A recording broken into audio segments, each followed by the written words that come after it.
Hey guys, welcome to the Diamond District. You know, there's this thing about running away from your problems that, as I've finally reached the age of 30, that I really start to see the weight of, or I would actually say the consequences of doing so. So let's kind of go through that together. So there was this book called Prepared. I believe the person who wrote it, his name is Mike Glover. He used to be a Green Beret.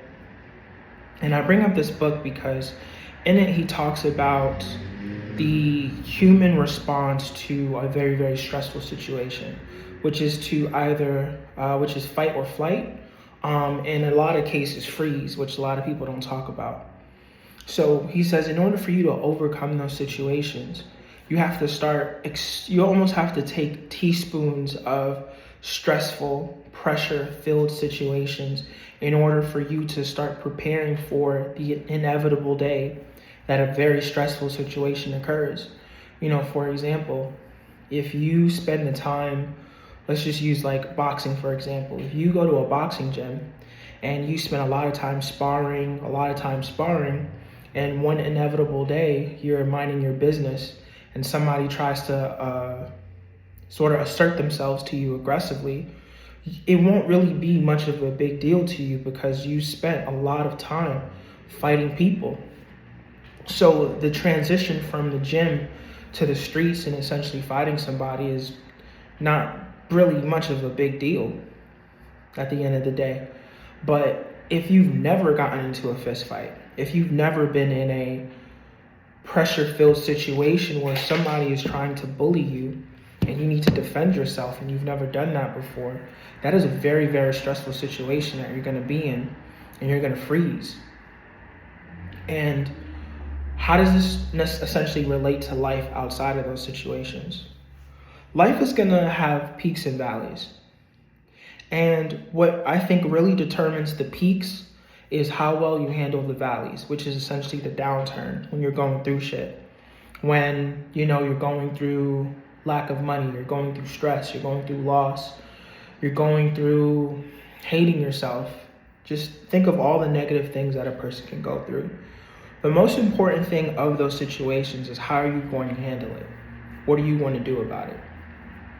When you're able to really attack those situations and not distract yourself out of those situations, the person that comes out of it is totally different. See, if you distract yourself out of those situations, there's a possibility that, it might end up being resolved, but there's another reality which is more likely, that those situations will essentially just grow worse. Or not just grow worse, but start to take things from you, start to truly affect your life. For example, if you have a bill that's due and you know that the bill is due, but you're trying to kind of distract yourself from dealing with the stress of it, so you're not paying too much attention to it, and then all of a sudden the bill is way more than you could possibly afford to pay.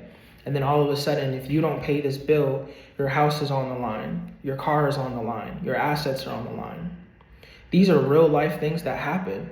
And when you turn away from those kind of stressful situations, they will come and take something from you. That's the thing about problems. Problems are either an opportunity or a thief. They will either allow you to grow and become more than what you were, better at what you were doing, whatever the case may be. It's an opportunity to grow. However, if you run away from your problems, if you try to escape, if you try to, do anything to almost like numb the pain, so to speak, so many bad things happen, and they're all very small, so it's really hard to notice it. But I'll give you an example. I used to specifically like smoke weed to really help manage and cope with anxiety and stress and so many different things. When it came time for me to truly decide to like get off of it, it was so difficult because I had realized that my emotional stability was heavily dependent on my ability to smoke weed. So the moment I started to get low, I would smoke weed and it would kind of keep me where I'm at. and I'd be okay. The moment I removed weed, I noticed that my emotional stability, regardless of the problem, whether it was serious or unserious, whether it was critical or not a big a deal, it'd be all over the place. It'd be all over the place. And what ended up happening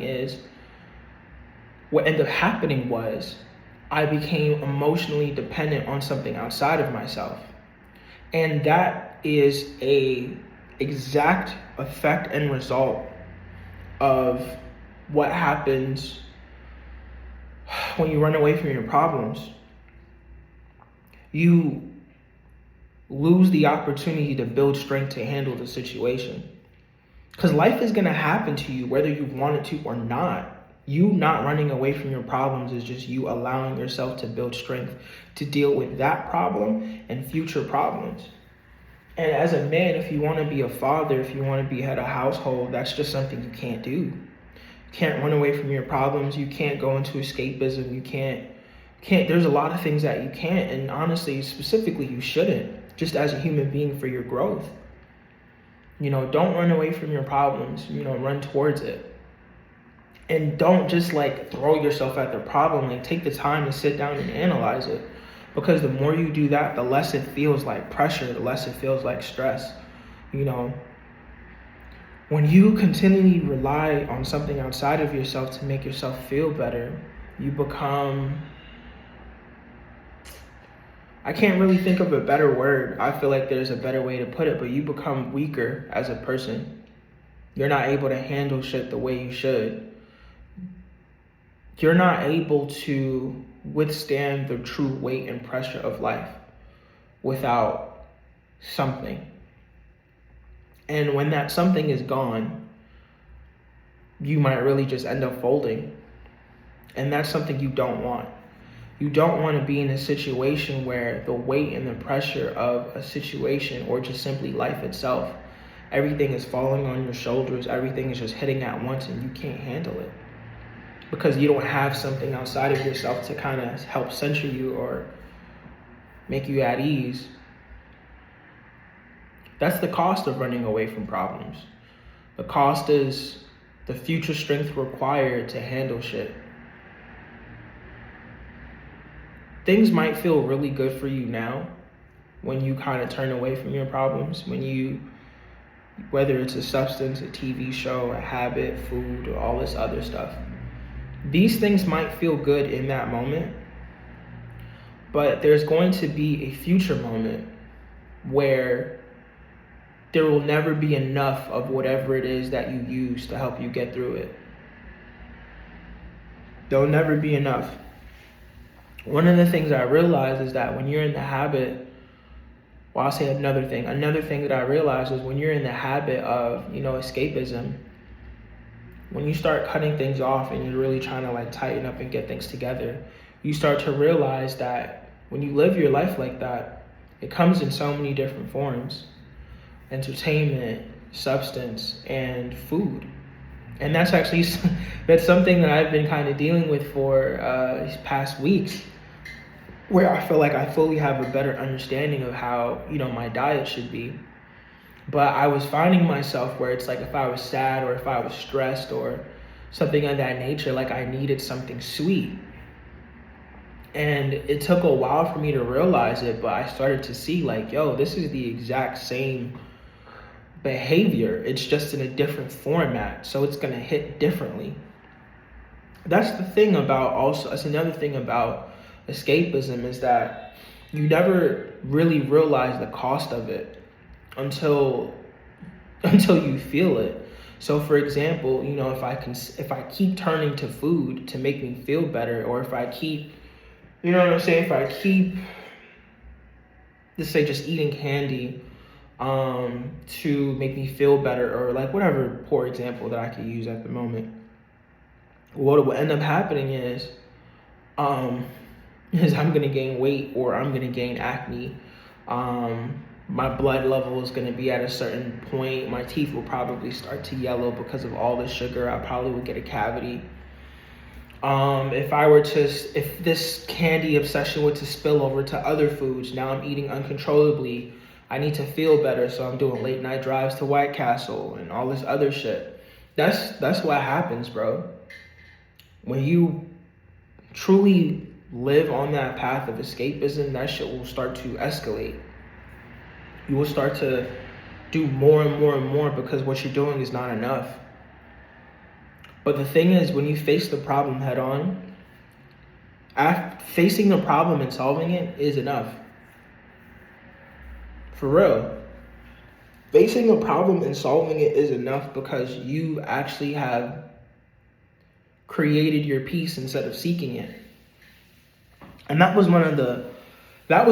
probably one of the biggest random ass epiphanies I had, honestly, making one of these videos, is realizing that the peace that I was looking for was something that I had to make and I wouldn't be able to find. I wouldn't be able to find it because I needed to make it.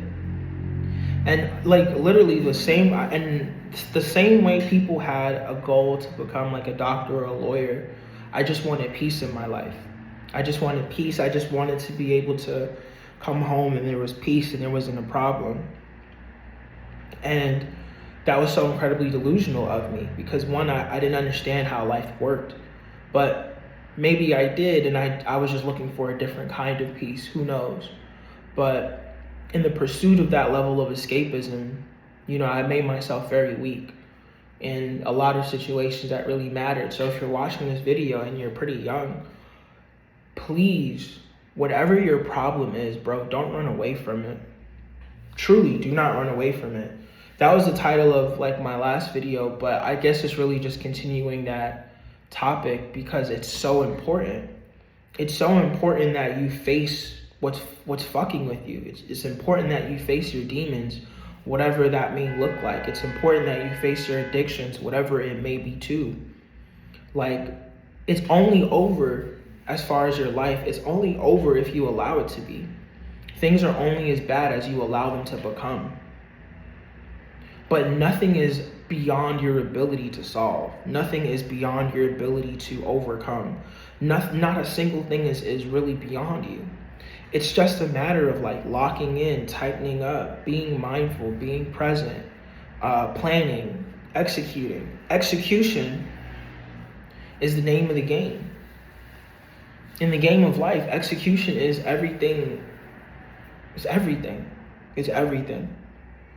And it's not just like doing things here or there, bro. It's really just constant execution on a day-to-day basis, moment to moment if possible. Moment to moment if possible. And that could really be small things, but understand, once you study the compound effect, which I mentioned in so many different videos, I don't know how many videos I made at this point, that all these different things, they compound. All the small shit that you do, what time you wake up, what time you eat, what do you watch, how you pass your time, what do you do on your, just all these different things, they start to pile up and they form you. You become this whole other person. And that's why like execution is important, consistency is important. Not running away from your problems are important because you turn into the person that is always able to face them head on. And when you avoid your problems, you turn into the person that always runs away from problems. So when a problem has you in a corner, you have nothing to respond. You don't have it in you to respond. You're gonna need help. You're gonna need assistance. And the thing about life is that life is happening for everybody else at the same time as it's happening for you. So if you're expecting somebody to come and help you, somebody to come and save you, somebody to come and put your hand out there and get you out of the mud or get you out of the dirt, if you have a really good friend in your life, they might do that, but they have to be in a position to do that. And a lot of times, if you're not in a good position, it's very likely your friend isn't, which is like a whole other topic, but it's the truth, it's reality. If you're not in a good position, it's very likely your friend isn't. And whether or not your friend is in a better position than you, a lot of times they're not in a position to help you the way you really need to be helped. Because the way that you really need to be helped is something that only you can provide for yourself. And then even in the sense of, this is a bit of a tangent, but even in the sense of like, let's say you have this idea that a celebrity might take the time to help you and get you out of the gutter and get you out of the mud or some stupid shit like that.